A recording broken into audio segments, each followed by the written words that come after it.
Thank you very much. I think that today most people were hoping that we'll bring an end to this long ordeal that our country has been put through by APNU, AFC, where the multiple attempts at rigging the elections have played out through various personalities and through various activities. And we have had to endure all of this and be patient and work to overcome them. By now, most of Guyana would know that the People's Progressive Party won the elections held on March 2nd. They have seen the statements of poll that were posted by the People's Progressive Party match the statements of recount. They have seen from the numbers in the recount that the People's Progressive Party won by over 15,000 votes more than APNU AFC. And many of them are wondering, if this is so clear to everyone, why is it that we still, over 100 days from since the elections were held, why is it we do not have a government sworn in on the basis of those results? And the simple answer is the gangsterism, the crookery of APNU AFC, and the deceit that they have practiced from the beginning through Mingo's inflation of numbers in their favor, and when that was exposed, they changed their narrative. When that failed to secure the win, they moved to the commission. And then when the chair to annul the elections, and when the chair made it clear that she had no jurisdiction to annul the elections, they have now, and was approaching the declaration today, through their instrument Lowenfield, now they and others, they have now approached the Court of Appeal in a disguised elections petition, hoping to thwart the will of the people, and hoping that somehow, based on a technicality, as Ramjatan said, and possibly maybe a favorable ruling in the court, they can win the elections or be declared the winner of the elections, not based on the elections, not based on the number of votes that people got, but on the basis of a technicality. Read Ramjatan's comment to the Starbuck News today. He said we still have hopes of winning on a technicality. You can't win elections on a technicality. And so they're exploring this option of a petition disguised to seem as though it's an elections petition, but disguised in a manner which could claim jurisdiction, where the Court of Appeal could claim, or they could claim it has jurisdiction before the Court of Appeal. But before I deal with that issue, I want to just take you through a bit of the facts that are known to everyone. They fought against the recount. They said, we wanted to block the recount. They tried to delay it for 156 days, Lowenfield. We finally had the recount. They tried to get rid of the CARICOM team. We persevered, and the CARICOM team remained throughout. And what happened in the recount?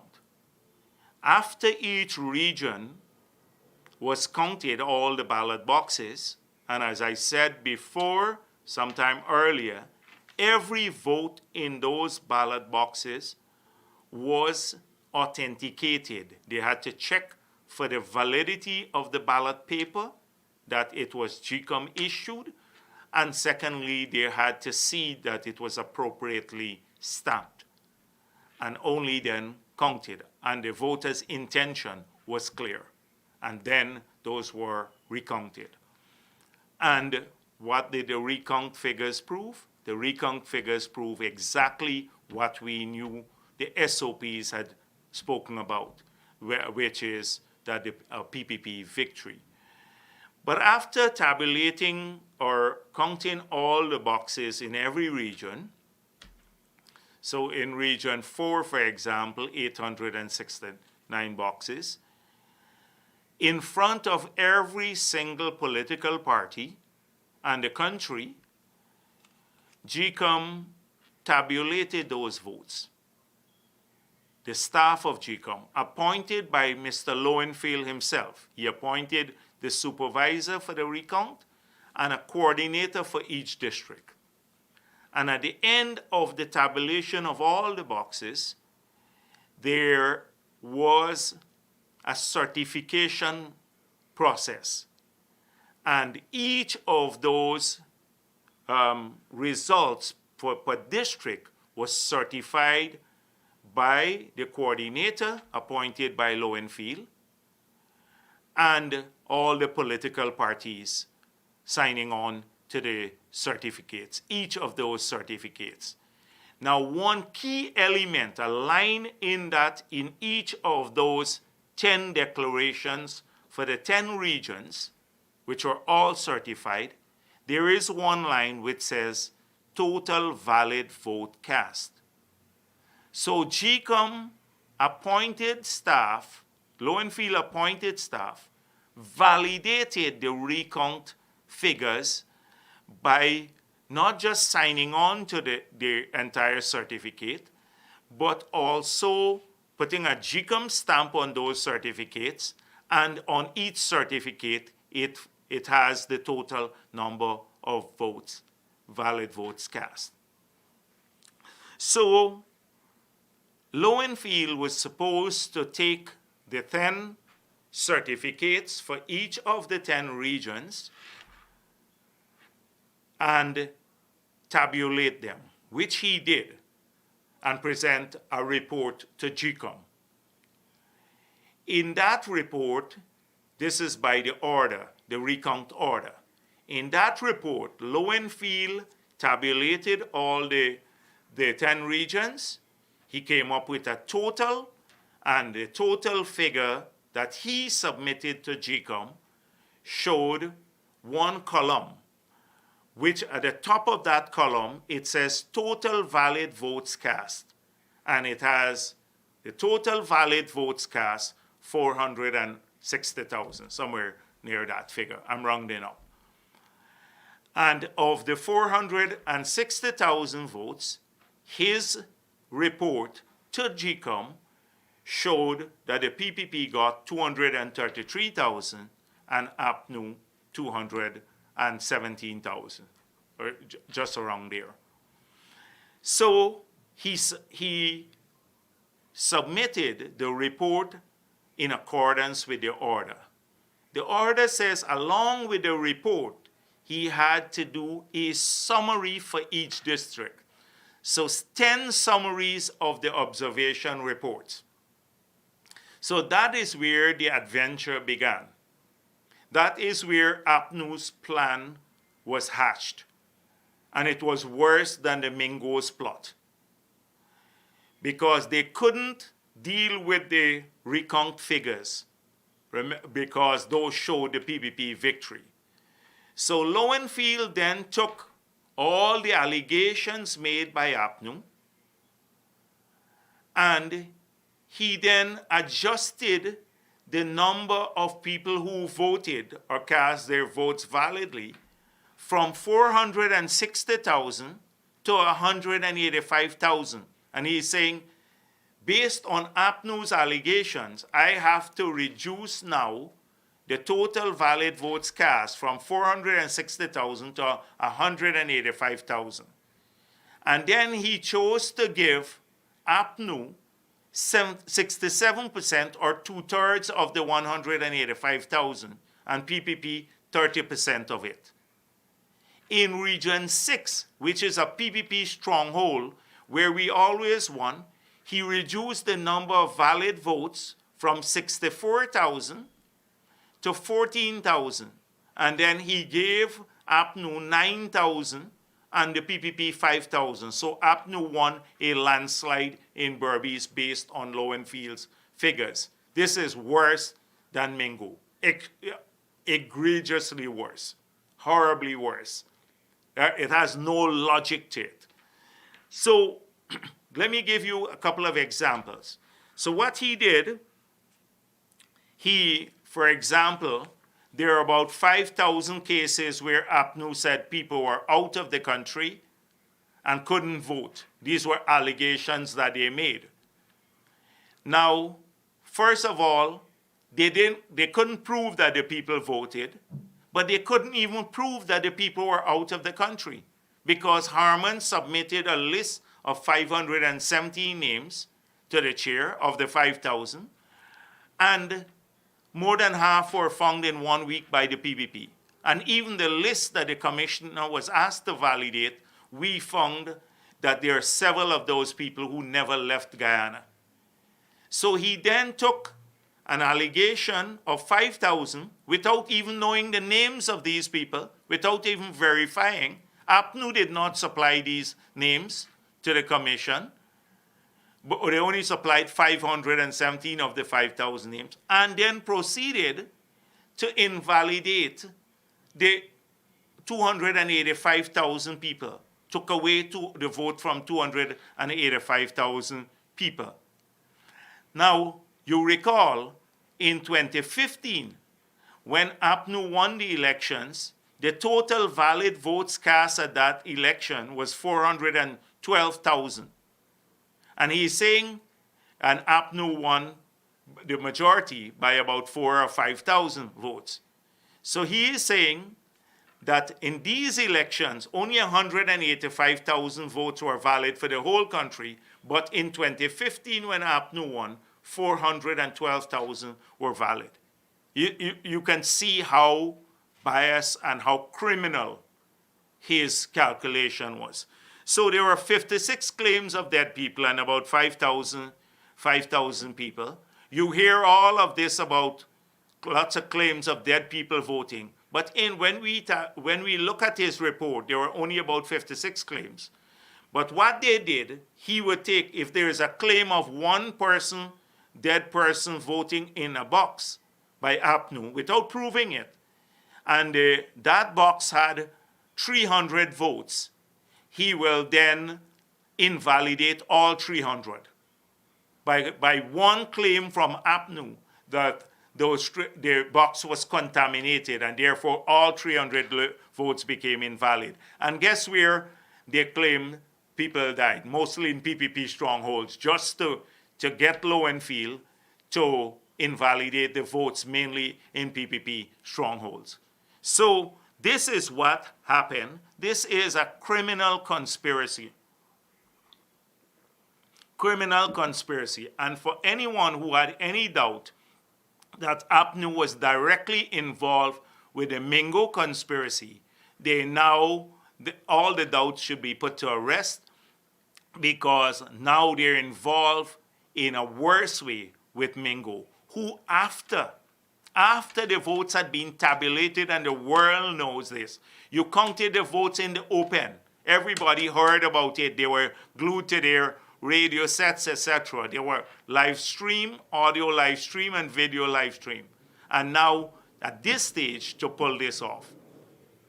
So, guess what, CARICOM? Now, Mr. Granger himself, all along, because a lot of this relies on him, and he has shown absolutely no leadership whatsoever.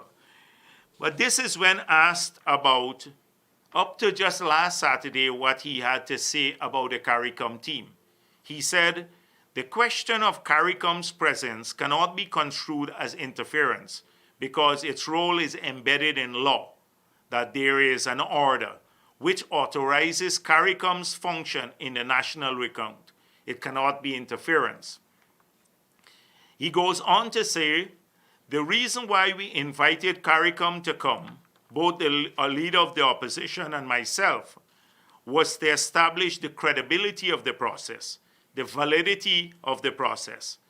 We did not ask them to just come to do arithmetic, just to count, but to determine to some extent whether the process that took place on March 2nd was in fact credible and whether it was so badly flawed, whether there was evidence of manipulation, whether there were so many irregularities that the process was unacceptable. This is what he said we invited CARICOM to do, to not just look at the count, but to pronounce on the process. Well, CARICOM was issued a report and they pronounced on the process. First of all, they said the results, the recount results are completely acceptable. They said the actual count of the vote was indeed transparent. They said in their report, we are of the unshakable belief that the people of Guyana expressed their will at the ballot box and the results are completely acceptable. Further, in another part of the report, they said, despite our concerns, nothing that we witness warrants a challenge to the inescapable conclusion that the recount results are acceptable and should constitute the basis of the declaration of the results of the March 2nd, 2020 elections. Any aggrieved political party has been afforded the right to seek redress before the courts in the form of an elections petition.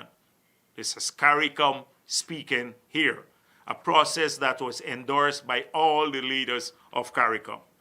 They go on to say the national recount process then, despite some of its minor flaws, is not an indictment of the 2020 polls, and the team categorically rejects the concerted public efforts to discredit the 2020 polls up to the disastrous Region 4 tabulation. So the only group that was publicly trying to discredit the polling day activities is APNU. And they said, we categorically reject that effort to discredit the poll. Categorically reject. That's CARICOM. They go on to say the recounting of the votes was conducted with as much precision as possible and with absolutely no hint of bias on the part of the GECOM station workers. Their impartiality with respect to the vote count was outstanding. Further, and this is important, the numerous requests for information on serial numbers, this is by APNU agents at the station. So let me read that back again. The numerous requests for information on serial numbers were so bizarre that on one observed occasion, an APNU AFC agent was prepared to query serial numbers on the official list of electors in a workstation where no one had voted. So that is how bizarre it was, the CARICOM team found.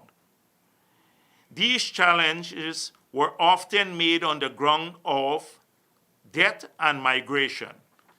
Presumably, therefore, the contention is that in the March 2nd, 2020 polls, the phenomenon of ghost voting occurred as well as voter impersonation and other forms of voter fraud. The team viewed much of the exercise as a fishing expedition. That's how they saw it. And this fishing expedition was designed to gather data for a possible election petition, and which resulted in considerable time being wasted during the recount. Furthermore, the net was cast extremely wide in the hope of at least making a small catch, and at times the anticipated harvest ended up in slim pickings. In only one observed recount of a ballot box was the number of queried serials confirmed as having voted, in fact, significant relative to the queried numbers. So this is what CARICOM view was on that aspect of the report. It was a fishing expedition about talking about dead people voting and people who migrated with the aim of gathering data to file an elections petition. And they said it came up with slim pickings. The public utterances of some GECOM commissioners, political pundits, and politicians may have sounded an ominous tone for the 2020 elections, with a partisan-driven and distorted narrative on migrant voting, phantom voting, and implied voter impersonation. So they're saying it was a distorted narrative on migrant voting, phantom voting, and implied voter impersonation. The recounting of the votes was conducted with as much precision as possible and with no hint of bias. I read that. I said that before. So this is what CARICOM had to say about the recount itself, that the data is credible, the process was credible, and it forms the basis for a declaration. They made that very, very explicit. They said also aggrieved parties can go to elections petition. They spoke about all these allegations of dead people voting and migrant voting as just a concerted effort to discredit the poll, which had no basis in fact. This is the CARICOM report that Mr. Granger was waiting on to pronounce on the credibility of the report.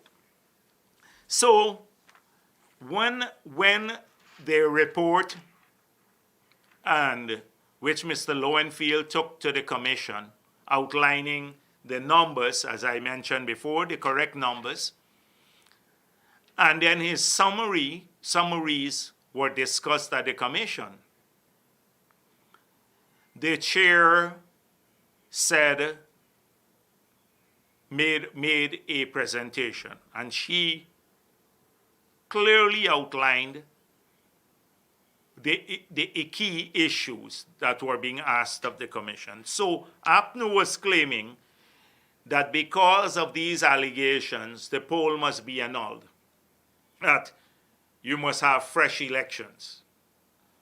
So the chair made it clear. She said, the commission cannot arrogate unto itself a jurisdiction to annul an election, since no specific power was conferred on it under Article 162(1)(b). A perusal of Articles 162 and 163 of the Constitution shows that the articles clearly and sharply separate the functions of GECOM and the High Court, respectively, in matters of electoral process. So that was clear. They failed to get the elections annulled, which was their game plan. That's plan one. So that failed. So they had to then move to try to get the allegations and Lowenfield report, this jaundice report, or not the report, the summaries, become a key part of the report, that he must prepare the final report to the commission based on the summaries and the distorted figures. So the chair mentioned clearly here that she's the opinion that some of the allegations, what they allege, are of a serious nature and must be addressed. However, Article 163(1)(b) of the Constitution confers on the High Court the exclusive jurisdiction to determine the validity of an election. So in this case, she is making it clear that you can go to the court. I'm not going to quote all the areas from the GECOM's press release about the chair's statement, but she made it clear anyone who feels aggrieved has the route, like the CARICOM report said, of to explore all of these allegations through an elections petition. And having made those two rulings, APNU's camp was in turmoil.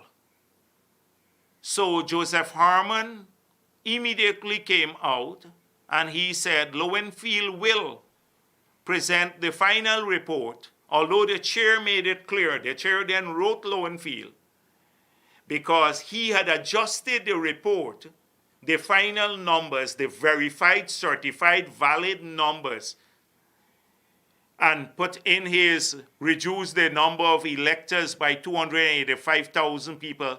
Guyanese lost their votes because Lowenfield took APNU's allegations. We all lost our votes. And the chair said, no, you can't do that. You don't have the right. We don't have the right. No, GECOM doesn't have the right. Neither do you have the right to do that. You can't. Only the court can do that.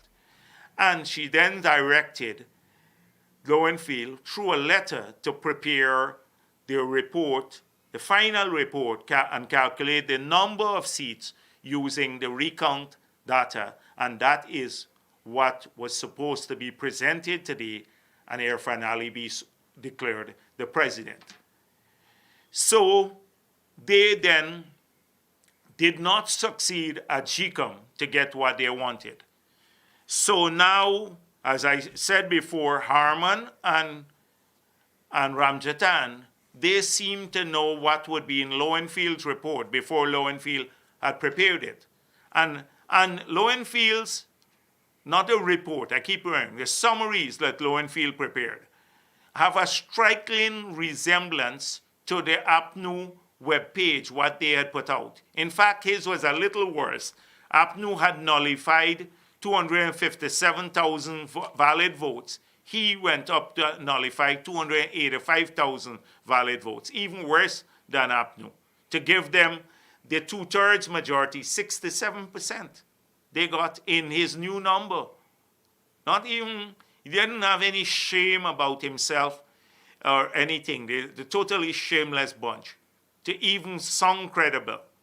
So it's so egregious. So this is what they want to use.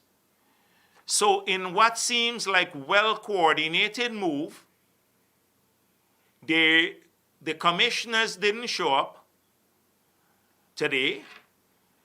The meeting was set for 2. And so you didn't have a quorum. Only Vincent Alexander showed up, and the quorum is 2 plus 2 and 1, the chair. But the Constitution says that you can meet the following day at the same time and place. So they're supposed to meet tomorrow at 2 p.m., where you could move forward with the declaration. And the commission has the powers to do that. So they then the APNU camp then went and filed this disguised elections petition before the Court of Appeal. And now that's set for hearing at 1:30 tomorrow. And so our position is that the Court of Appeal has no jurisdiction on this matter. This is a disguised elections petition. You can't have, what they're trying to do is to have a court rule that Lowenfield's fraudulent numbers can be used to declare the results of the elections. So forget all of that we've gone through. This is worse than Mingo, and he gives them an even bigger majority than Mingo. That is what they're trying to get. And so clearly you can't win an election on technicality. I think their party issued a statement today, and there are specific rulings to that effect. Thirdly, you cannot say to the commission, which is empowered to make the final declaration, because their finale is deemed president already. The final declaration that they are a rubber stamp, and whatever Lowenfield, they seem to think that whatever Lowenfield submits to the commission, the commission must dutifully accept that and declared on the basis of that. Then you don't need elections in the future in Guyana.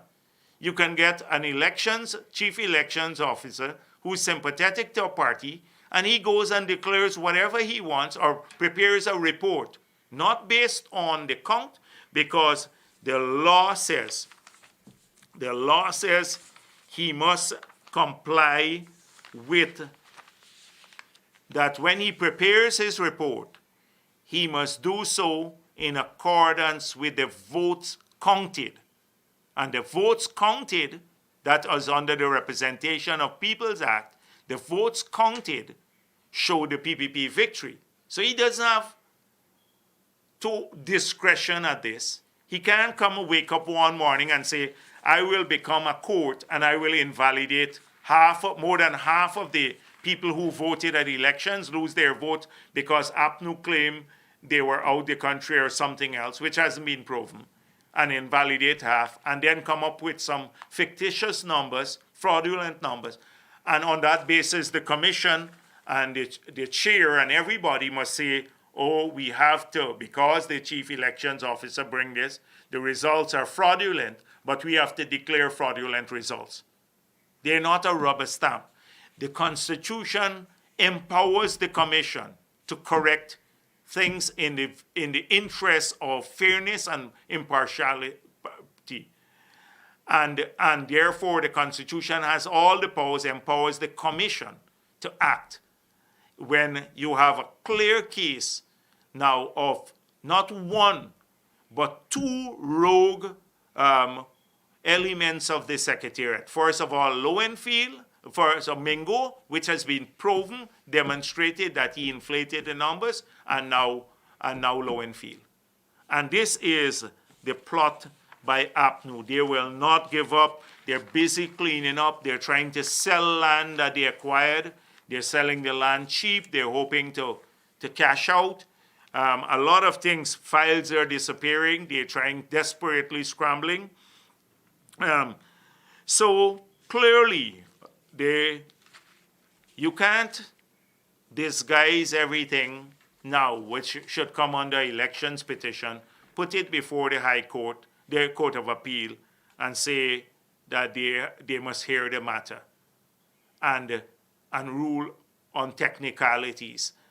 The High Court, the Court of Appeal, we believe, has no jurisdiction in this matter, and because it's a disguised elections petition. We hope that this matter will be thrown out in the interest of moving forward our country, democracy, credibility. The entire Guyana knows about who won the elections. Everyone, many APNU supporters included, most APNU supporters. The entire international community. CARICOM, you think CARICOM, the CARICOM leaders have made it clear, we will not tolerate anyone attempting to steal an election. CARICOM has spoken. They said the recount data must be used to declare the results. You think they're going to sit by and allow APNU to come and win on a technicality and 2/3 of the vote to use Lowenfield figures? They're going to sit quietly. OAS has already made it clear the People's Progressive Party has won. Every international organization and the others have spoken out about this. So it's credibility, and sanctions will flow if they pursue this, but some of them don't care. They're so desperate. But President Granger must know all of this, and he must know that they've been misleading him. And he could bring a swift end to this if he concedes, because it would undercut all of the criminal types who are trying to drag our country in the mud. And well, they've already dragged it in the mud, but to create this turmoil, our country can't move forward. We can't tackle the important things that people want us to deal with: their health, their jobs, earning, education. Almost everything is on hold. because of you don't have a legitimate government. Parliament has not met for over a year. Can't meet unless you have a declaration of the results. There are so many things that can't happen. And this small group of people are trying to abuse every system. And now they've gone to the courts. So the country is watching. I'm sure the international community is watching. A lot of credibility is at stake here. And I want to assure everyone, including the supporters of the People's Progressive Party, we knew that this drama would have many, many episodes, given the criminal nature of some of the elements in APNU that we're dealing with, and their attempt to abuse every system they have sought to, they failed. They failed so far, and now the last element they're seeking to get some kind of ruling from, hoping they could get a ruling from, that would disenfranchise all the people who voted and change what everyone clearly knows now is the code. That's what they're trying with now. This is the last stage. And therefore, I want you to continue to be patient, continue to be peaceful. We are engaged in this battle. And I want to thank all of those local forces as well as international ones who have pushed to get us so far. They come from organizations and countries and local NGOs and all the political parties that we have to keep the battle up. If we lose this one, our country, the entire Guyana, would have succumbed to the will of a few criminals. And you see who they are. Some of them helped to draft the court document, but put a front to file it. So I want to assure you that we'll be continue to work at this. How are they going to change what most people know? And therefore, we'll have to pursue it. It's another setback, but as I said before, we are resilient, we are strong, we're keeping the faith, and we will fight this to the end. Thank you.